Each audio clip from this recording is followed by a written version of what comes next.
Hey guys, welcome back to my channel. Today I'm doing my August bullet journal setup, and for this theme I used some of Archer and Olive's acrylograph paint pens, which I have been waiting a really long time to buy. So I did a simple minimalistic theme using some of the saturated pinks that come with the warm fall and the jewel set. I have actually been really busy these last couple of days, so instead of taking the entire time to do a voiceover, I'm just gonna play some music.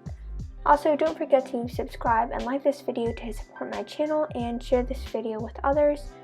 And also follow me on Instagram at livvy.dolphin. Hope you enjoy!